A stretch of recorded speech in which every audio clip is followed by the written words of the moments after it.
श्री शिवाय नमस्तु। एकादशी कौन है, कहां से प्रगटी है? माया? नहीं, एकादशी है कौन? क्यों इसकी इतनी प्रधानता है, क्यों इसकी पुण्यता है? एकांत में रखा हुआ शिवलिंग, एकांत में रखे हुए शिव जी की पूजन तीन चीजें देती है। पहला, हमारी उम्र बढ़ाती है। दूसरा, बड़ी बीमारी शरीर में एकांत का शिवलिंग कभी नहीं आने देता।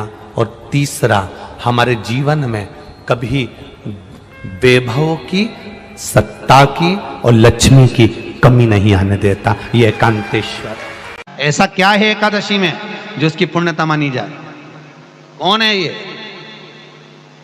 जो भगवान नारायण तक एकादशी का व्रत करते हैं?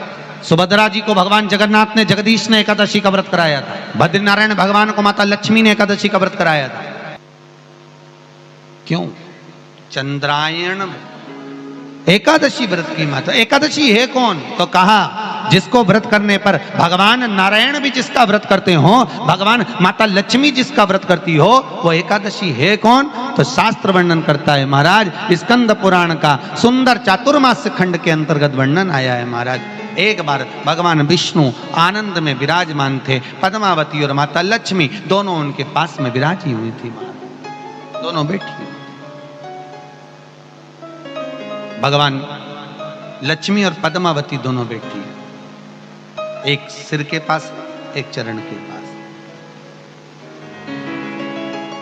कुछ समय बाद वहीं पर ब्रह्मदेव का आगमन हुआ और ब्रह्मा जी आगमन पाकर भगवान नारायण पद्मावती से लगकर उठे और उठकर लक्ष्मी की ओर झुके। झुकने पर इन तीनों के समागम से भगवान नारायण के हृदय चित्त से एक कन्या प्रकट हो गई। उस कन्या का नाम एका था। क्या नाम था? एका।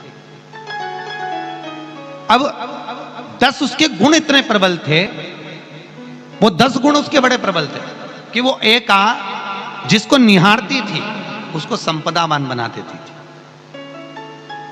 जिसको देख लेती थी उसके जीवन में वो आनंद की अनुभूतियां करा देती थी। एका जिस मार्ग से जाती थी उस मार्ग के द्वार खोल देती थी। एका का पुण्य इतना पुण्य। पद्मावती और लक्ष्मी ने कहा महाराज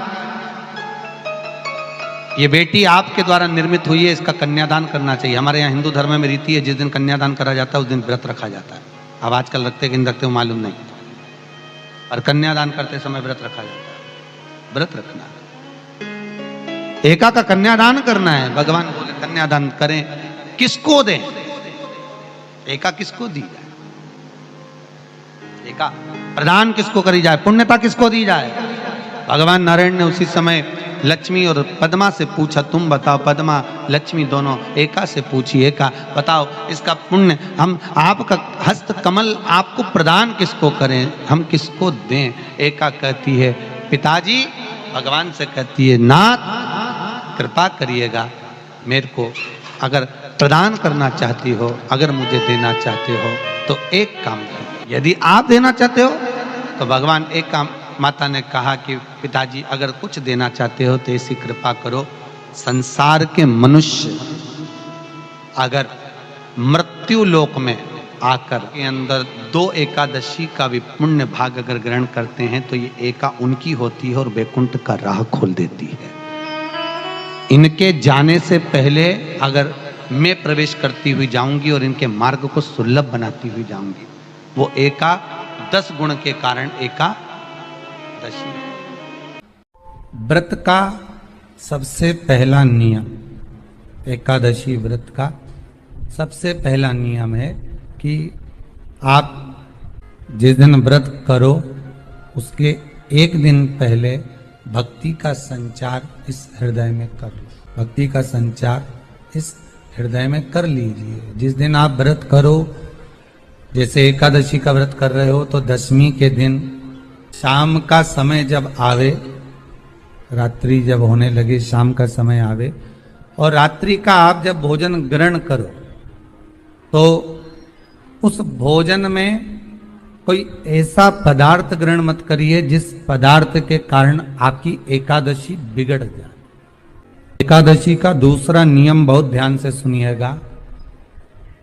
जिस दिन आपकी एकादशी का व्रत हो उस दिन प्रयास करिएगा कि अपने हाथ से किसी भी वृक्ष की कोई पत्ती अपने हाथ से किसी भी वृक्ष की, पौधे की, किसी भी वृक्ष की पत्ती अपने हाथ से ना टूटे। बहुत ध्यान दीजिएगा महाराज। एकादशी का ये दूसरा नियम है कि अपने हाथ से किसी पौधे की, किसी वृक्ष की, किसी डाली की कोई पत्ती ना टूटे, इसका प्रयास करिए। यहाँ पर तीसरे नंबर का जो, चौथे नंबर का जो उपाय बताया है, उपवास करने का जो नियम बताया, उसमें वर्णन किया एकादशी के दिन अगर आपका व्रत है तो आप भूलवश भी डब्बे में रखी हुई रोटी गाय को ना देते हुए कुछ थोड़ा सा फलहार, कोई केला, कोई सेब, जो आप खाते हो, अंगूर, पपीता, जो आप ग्रहण कर रहे हो, उसका थोड़ा सा भाग आप गाय को प्रदान करो। आप गाय को दीजिए। रोटी ही दिए, डब्बे में से निकाल के ले गई, गाय आई है, रोटी देना, देव मना नहीं। बाकी के दिन आप आपके बेटे से कह दो रोटी दिया बेटा जा, पर आप अपने हाथों से, आपका व्रत है तो आप फलाहार आप कर रहे हो तो फलाहार का ही दान गौ माता को दीजिए। पांचवा वर्णन किया चतुर्थ भाव में, बन सके जितना एकादशी के दिन भगवान का ओम नमो भगवते वासुदेवाय का जाप करें या अपने गुरु मंत्र का स्मरण करें, या जो मंत्र आपके हृदय में समाहित हो, श्री शिवाय नमस्तुभ्यम, ओम नमः शिवाय, राम कृष्ण शिव, जो मन पड़े उसका भजन करें, पर दिल से करें। जितनी देर करते बने उतना देर करें। माला पकड़ने की भी जरूरत नहीं कि माला पकड़ के बैठता हूं तो घटकी जिब्या से जप लो नहीं जी वही उत्ता में ही पूरा हो जाए, वही बहुत।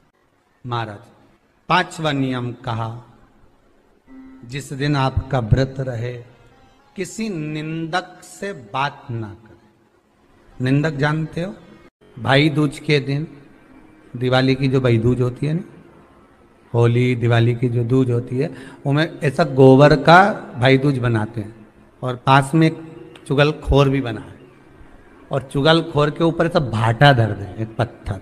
अब तुम्हारे उधर रखे कि नहीं रखे हमें नहीं मालूम रहे हो, जितने आस्था पे सुन रहे हो, पर हमारे इधर तो ऐसा रहता है, गोबर का भाई बहन बनाए और उसकी पूजन करे, उसके पास में एक गोबर का चुगल चोर भी बनाए, उसके ऊपर बांटा। कथा वर्णन कर रही है, निंदक से बात ना करे।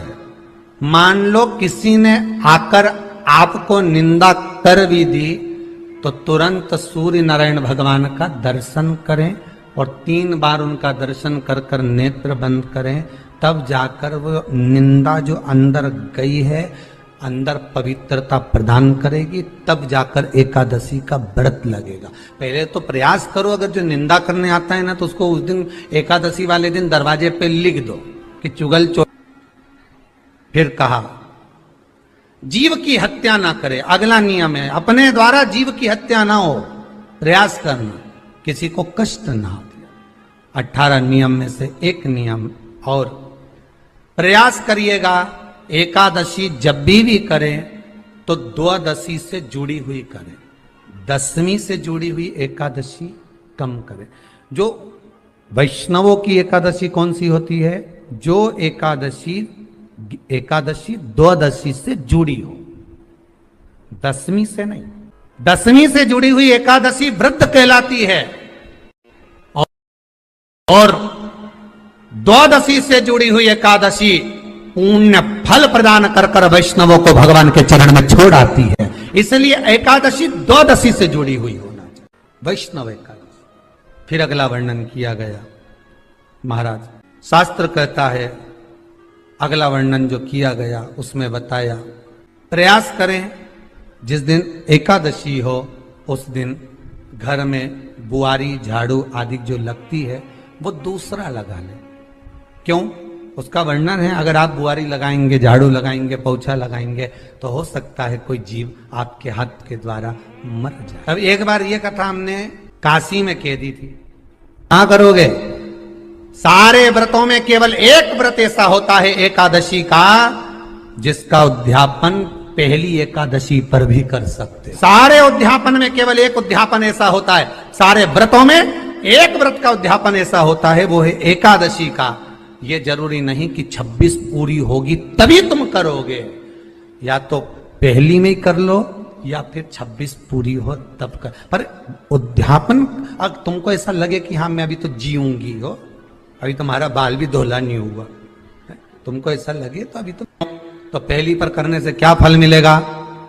तो एकादशी की नियमावली कहती है, अगर मान लो आपने पहली एकादशी पर भी उद्यापन कर लिया, इसके बाद में जितनी एकादशी करोगे वो सारी तुम्हारे खाते में जुड़ती जाएगी। मतलब बैंक में खाता खोल लो, ठीक है, खाता खोल लिया, अब जितना कमाता जाओगा उसमें डालते जाओ, जितनी कमाई करके लाओगे उसमें जमा करते जाओ। एकादशी एक बार उद्यापन पहले में भी हो गया तो बाकी का पुण्य तुम्हारे खाते में, उसका पुण्य। एकादशी का उद्यापन बड़े महीने में माघ शुक्ल एकादशी के दिन, माघ का महीना हो, शुक्ल पक्ष की, जम के बोलिए, एकादशी हो, प्रयास करना कि आप उद्यापन करें, भले 5, 10, 11, 12 जितनी एकादशी हो जाए, 26 हो जाए तो ज्यादा अच्छी है, नहीं तो आप करें तो माघ महीने की शुक्ल पक्ष की एकादशी के दिन आप उद्यापन करें। प्रयास रख, बड़े महीने के अंतर्गत जो उद्यापन, हाँ चतुर्मास के अंतर्गत उद्यापन नहीं होता एकादशी का, बहुत ध्यान दीजिएगा। ये जो सावन भादो कुंवर कार्तिक जो 4 महीना होते हैं भगवान के शयन करने के, इसके अंतर्गत एकादशी का उद्यापन नहीं होता, और इसके अंतर्गत उद्यापन करना भी नहीं चाहिए। एकादशी का उद्यापन माघ महीने की शुक्ल पक्ष की एकादशी के दिन आप बहुत प्रेम से आनंद के साथ करिए महाराज। परंतु एकादशी के उद्यापन में सबसे ज्यादा अगर कुछ जरूरी होता है तो 24 तरह का नैवेद्य जरूरी होता है। कितने तरह का? 24 तरह का नैवेद्य। अब आप कहोगे गुरुजी उद्यापन हम कर रहे हैं एकादशी का, तो उसमें तो फलहार का हमें नैवेद्य बनाना चाहिए। तो फिर ये पुराण के अंतर्गत स्कंद पुराण में ये चीज लिखी है कि एकादशी का जब उद्यापन करते हैं तो 24 तरह का नैवेद्य बनाकर सिद्ध करते हैं। 24 तरह का नैवेद्य जान रख लेना, का हलवा बना लो, खीर बना लो, पूड़ी बना लो, सब्जी बना लो, पकोड़ा बना लो, भजिया बना लो, ऐसे 24 तरह का नैवेद्य अलग अलग चाहिए। पर लोग क्या करते हैं, खोपरा पाक बनवा लेते हैं 1-2 किलो और 24 जगह रख देते हैं। 24 तरह का नैवेद्य रखा जाता है। एकादशी के दिन भगवान का पूजन का पूरी तैयारी कर कर, मंडल आदि बनवाकर, विद्वान ब्राह्मण को बुलाकर, कर्मकांडी ब्राह्मण को बुलाकर, जो भगवत सेवा में एकादशी का उद्यापन कराए, उन ब्राह्मण के चरणों को नमन कर कर, प्रणाम कर कर एकादशी का पूजन करवाइए। और उस मंडल की पूजन कराकर हवन द्वादशी को कराइए, एकादशी को हवन नहीं। एकादशी के उद्यापन का जो हवन होता है वो द्वादशी को। सब बोलिए एक बार जमकर, श्री शिवाय नमस्तुभ्यम। प्रैक्टिकल जरूर करना, कहीं सियोर वाला महाराज झूठ तो नहीं बोल रहा। शास्त्रों की बातें हमारे जीवन में हमें सुख प्रदान करे, इसलिए इस भाव का आनंद करते हुए आज की कथा को विराम देते हैं। वीडियो पसंद आई हो तो शेयर करें, लाइक करें, सब्सक्राइब करें। श्री शिवाय नमस्तुभ्यम, हर हर महादेव कमेंट बॉक्स में जरूर लिखें। महादेव आपकी सभी मनोकामनाएं पूर्ण करें। मिलते हैं अगली वीडियो में। श्री राधे।